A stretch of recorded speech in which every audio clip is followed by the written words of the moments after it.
Thank you for tuning in to the Leadership Forum, a space where you will hear perspectives from global industry executives on human ingenuity and how they catalyzed it to unlock value and realize their organization's true potential. We will keep it real. We will hear what's worked well and learnings from instances where things could have worked better. I'm your host, Saquib, Vali, partner at Spiderworks and explorer. Say hi to the future, the fast-growing community highlighting the human side of ingenuity. So our guest today is Michelle Ulmer. Michelle is VP GM Kimberly-Clark, Costco Global. She started her career like many of us at P&G and rose through the ranks primarily in sales over a span of 26 years. She then moved to Berkshire Hathaway, where Michelle and I got an opportunity to work together on the Duracell business. Michelle is a skilled negotiator with proven ability to create joint value outcomes. Skilled negotiator, that's how we're going with this.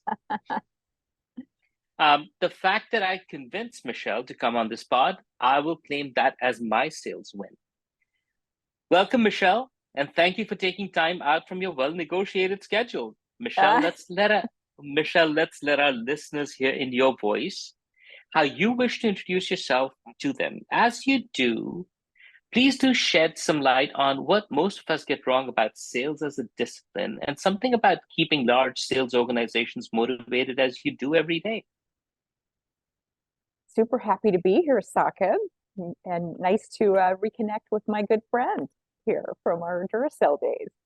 Yeah. Likewise. Well, you can read about my profile on LinkedIn and, 35 years working for some of the best companies, Procter & Gamble, Berkshire Hathaway, currently Kimberly-Clark, and some of the best brands. Leading sales teams. I currently lead the Costco Global sales team, and it's really sales and marketing is really what I do. And talking about being a negotiator, I really consider myself being more of a collaborative problem solver. So that is really more of my secret sauce in negotiation, is really figuring out a way to collaborate with customers and to jointly solve problems, both from the customer side, from our internal company side, and obviously the consumer side. We want to solve problems for our consumers at the end of the day. And then I consider myself a developer of people and very active in mentoring and really trying to develop the future. And is there something that we all, our listeners and myself included, get wrong about sales as a discipline? Yeah, I'd say, sales as a discipline, I think people think of sales as, you're persuading somebody to buy something ultimately. And I think sales as a discipline, especially today, is much more sophisticated, I think, than it was, particularly in my business where, we have long-term customer relationships. It's not a transactional sales, like selling a car to somebody. It is a long-term, deep relationship that we have with our customers. And Costco is Kimberly-Clark's number 2 customer, and I represent the global business. So it's very important for me to, understand different markets, different consumers in those different markets, and really use that knowledge and expertise to develop the best products, design the best products for the consumer ultimately, and also that fits with what the customer wants to achieve. So it's much more sophisticated than people think sales is, and really jointly collaborating with the customer on what those solutions are. So you've got lots of different levers that you can work with the customer to solve those problems. So I think sales is, it's the most exciting function. Obviously, I'm biased, but I just love solving problems and working collaboratively with customers to do that. As they say, sales is the oldest profession, because even for generally what comes to mind, for that also you need sales. But you know what, Michelle, I think you bring out a really good point, right? So generally, sales is the demystification is it's not a transaction, right? And like you said, it's a lot more sophisticated than that. Yes, it does result in transactions over a period of time. However, that's not the going in position. So thank you for demystifying that for our listeners. Um, Michelle, if you and I were to trade war stories from our time together, whether that be at Procter and Gamble or at Berkshire, I think that in itself could be a separate podcast. For sure. But you know what? I think we leave that aside for a second. What I really wanted to do was get your take on the human side of ingenuity, right? Say hi to the future, where high stands for human ingenuity, and we look at the human side of it. Um, Give us, in your experience, how you have leveraged innovation, ingenuity, your team to go do that. Give us a couple of examples of when it has worked really well, but also do give us an example of when it didn't work as well, and you learned from that. I consider, innovation. There's three types of innovation that we look at when we deliver innovation to our consumers and customers. And, when you think of innovation, you think of the product, right? How do we innovate better products for the consumers? And certainly product innovation is very important. It's delivering, benefits and features to the consumer that improves their product experience, their lives in some way. But there's also other types of innovation, and one is commercial innovation. So commercial innovation, an example of commercial innovation that we have right now out in the market is Disney's 100th anniversary this year. And so we have developed, we are the biggest licensor of Disney products outside of toys. So it's on our diapers, and we make Huggies diapers around the world. And so we wanted to celebrate with Disney in a very big way. And we did that with unique characters and stuff on our packages and unique programs. So that's an example of commercial innovation. And then the other piece of innovation, and this is really big on the Costco business, is promise innovation.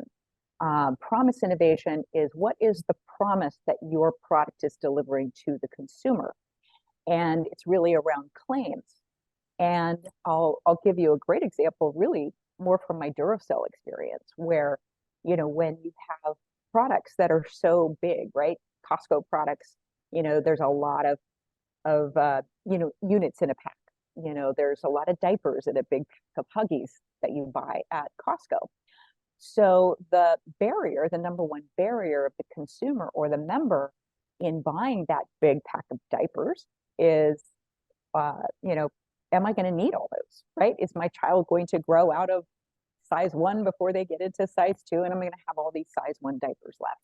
So we want to design claims that really go after that number one purchase barrier of the member buying the product at Costco, or really, buying Huggies first, but then buying it at Costco because I represent Costco. A great example of promise innovation really was from my Duracell days, where the number one consumer barrier to buying batteries at Costco is, gosh, do I need a big 40 pack of batteries? And is the power going to be there when I need it? Or, is the power going to die over time? And by the time I get down to my, pack of batteries, is the power going to be dead? And so the unique promise innovation that we did with Duracell is, launching a new claim with the 10-year Duralock guarantee. So it's guaranteed for 10 years in storage. That single change to the claim, it used to be 7 years, and then it went to 10 years, and then they put a Duralock claim around it. That single change to the product increased my Costco business by over 20%.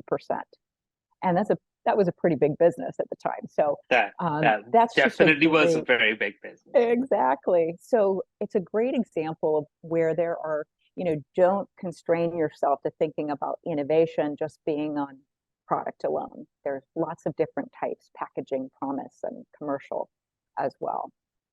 This is so cool, and for sure. I mean, yes, product, commercial, and then you've got your promise.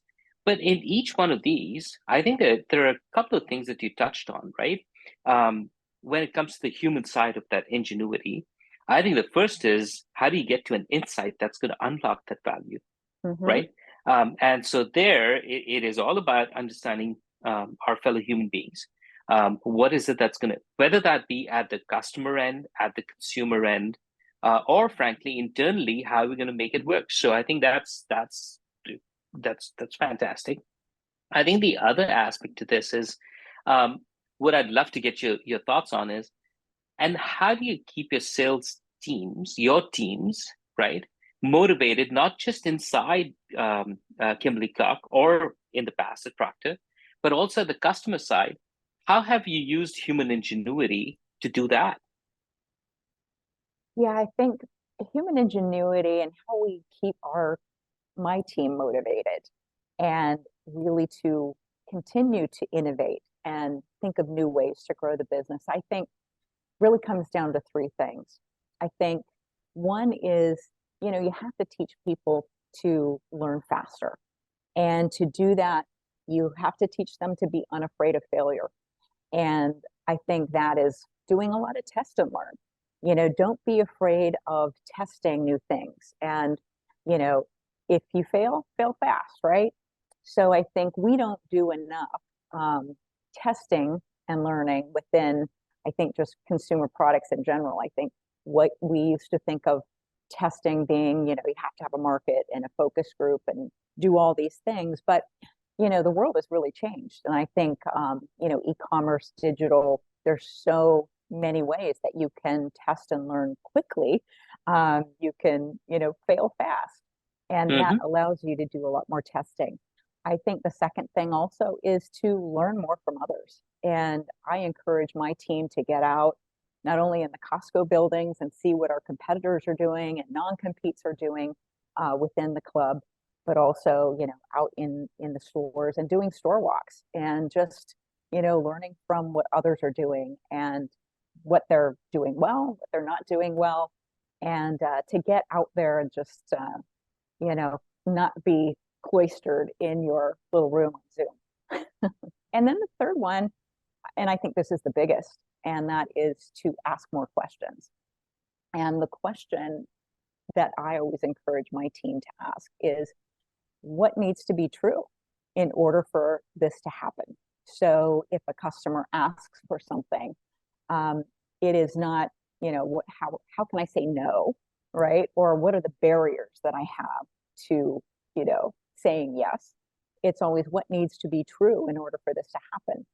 And I think you and I learned this back in our Berkshire Hathaway days, when it was, try to say yes to a customer. Think of the Mm-hmm. ways that you can say yes. It's either yes if, yes and, yes but, yes when, but it's not, what are the barriers to this? And I think that is a real unlock to ingenuity as well. Love that. Love that. Yes, absolutely. And it's funny when I look back on every interaction I've had with Costco as a customer. I must give the customer a ton of credit. They were one of the people who innovated on the entire business model. Mm-hmm. And the Costco business model is just absolutely amazing. I think the member value that they stand for and how they go about with their business. But the one that I found the most working with them, I'm not saying working with Costco is smooth all the time. However, it is a very formulaic where, hey, meet my red lines. You can put whatever you want in my store, take responsibility for it, meet the red lines. And if you do, the rest just takes care of itself. So I think they stand for their member value, they stand for the treasure hunt, they stand for all of that, and doing business with them is in itself um, something that you can wrap your head around and like you said, overcome the barriers, and I think your business can be very successful with them. Absolutely. I'll just give you an example of how Costco really pushes their suppliers to think of new ways. We're in an inflationary, still a very much of an inflationary environment, and there's been a lot of price increases on the consumer across multiple categories. And, our business is not immune. And Costco is really challenging their suppliers to, instead of taking price increase, we understand that commodity prices, raw material prices are going up, but how can we cost save in other areas to mitigate that for their member and not have to take that price increase? And they're very, very, very, very strong in pushing for those things, like, unlocking, pallet efficiencies, getting more product on a pallet so that it can be more efficient throughout the supply chain, and investing those cost savings to offset the need to, increase price to the member. And so that is one thing that you really have to respect Costco for is, and they will partner with you. They will, it's not all up to you, the supplier. They will partner with you on innovative ways that they can also do their part to mitigate price increases. Cool. No, I completely agree with you. And my experience working with you on some of those very challenges that we had to overcome. But you're absolutely right. They will partner with you. They will work with you. And so long as you keep showing up with new stuff in new ways of solving problems, I think they're one of the best partners there. So 100%. Michelle, let me turn this over. A different aspect to this. So you've had an amazing career, and what I wanted to just understand is, if Michelle was to take a different path, or rather, if Michelle was to take the same path again, would she make different choices versus what you have? And by that, I'm not talking about companies, right? We don't have to get into that, but choices on the kind of assignments, the sort of stuff that you've done.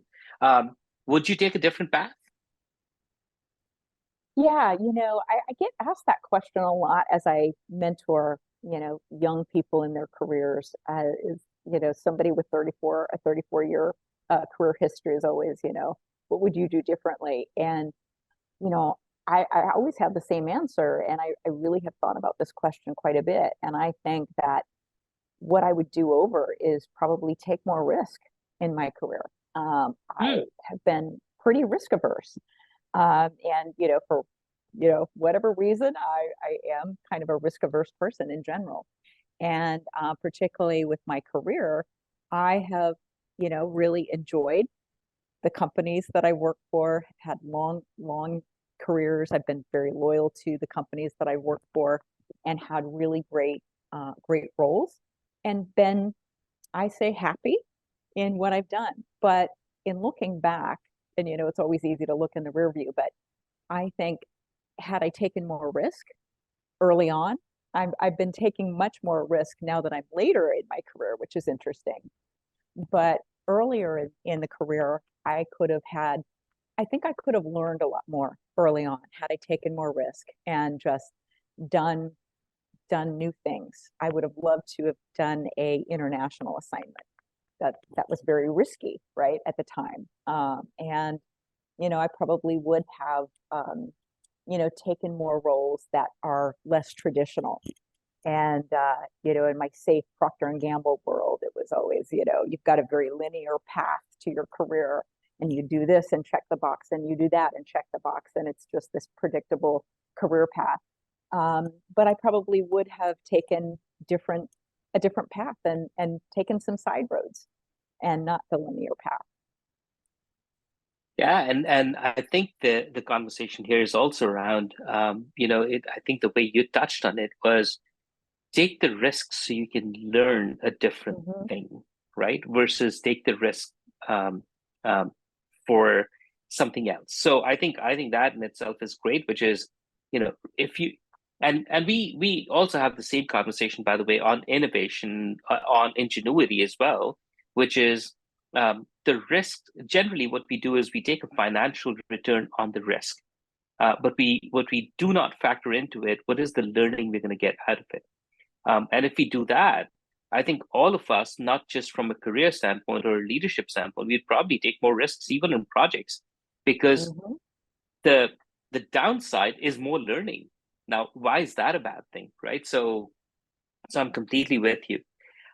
So you say you mentor people. How about advice to other leaders? So if you were having this conversation with some other leaders, or frankly with Michelle in a different role, what would that advice be to other leaders? Yeah, I think my advice to other leaders is really to, inspire others to be unafraid. I think it's really that psychological safety that you create with your people and your teams, that they can be unafraid to share their voice, to speak their mind, to test new ideas, to speak about new ideas, and not be afraid that they won't belong. Right? It's that sense of belonging that you give your people, that they are unafraid to really, be their authentic selves, bring their full selves to work, and to also be unafraid to share ideas, that they won't be judged otherwise. So Michelle, let's delve into this a bit more, right? So because I think there's a critical insight, which is on the one side, what are you now doing for your teams, for your organization, for your people, um, to give them that psychological safety? So that's the one angle I'd love to just get a bit more of your thoughts on. Um, and when those fears do come in, um, how do what do you do to cope with it or overcome it? Mm-hmm. Yeah, I have a mix of folks on my team, from, people that are very new in role and new to Kimberly-Clark, and people who have been around the Costco customer quite a bit.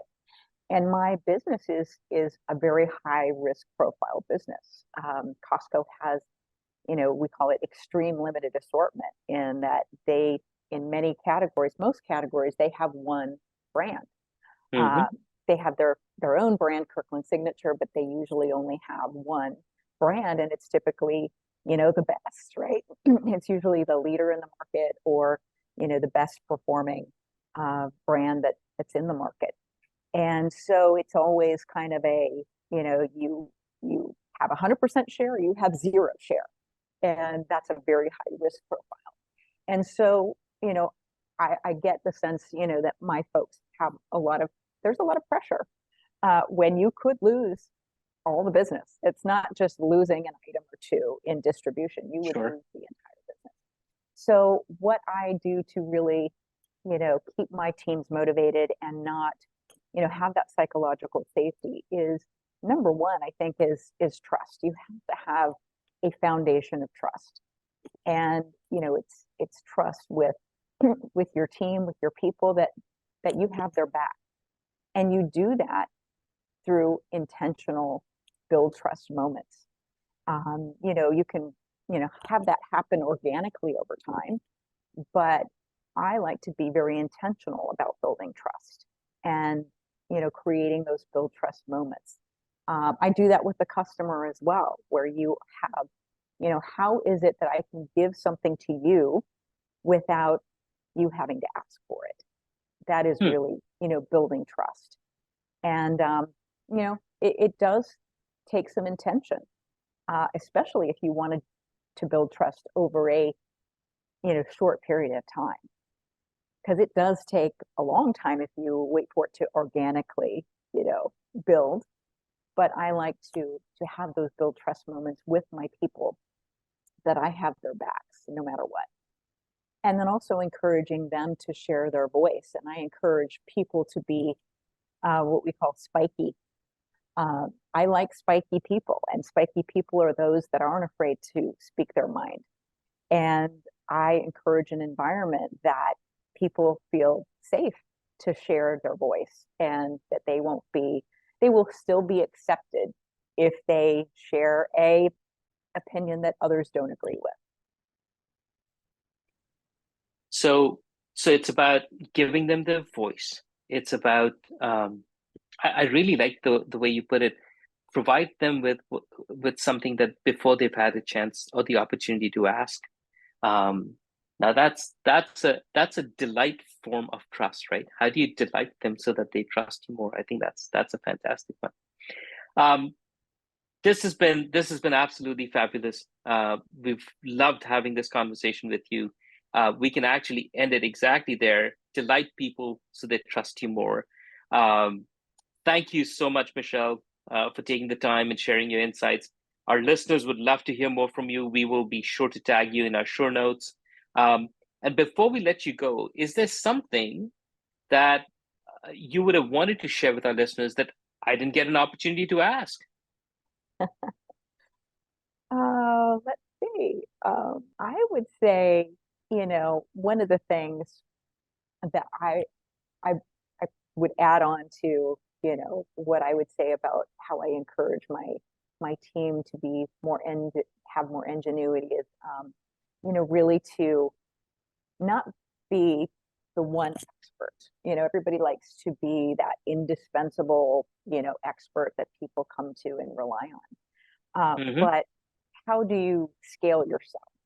And that's what I always try to encourage my team to do is to, build that scaling community and try to scale yourself and share and reapply with others.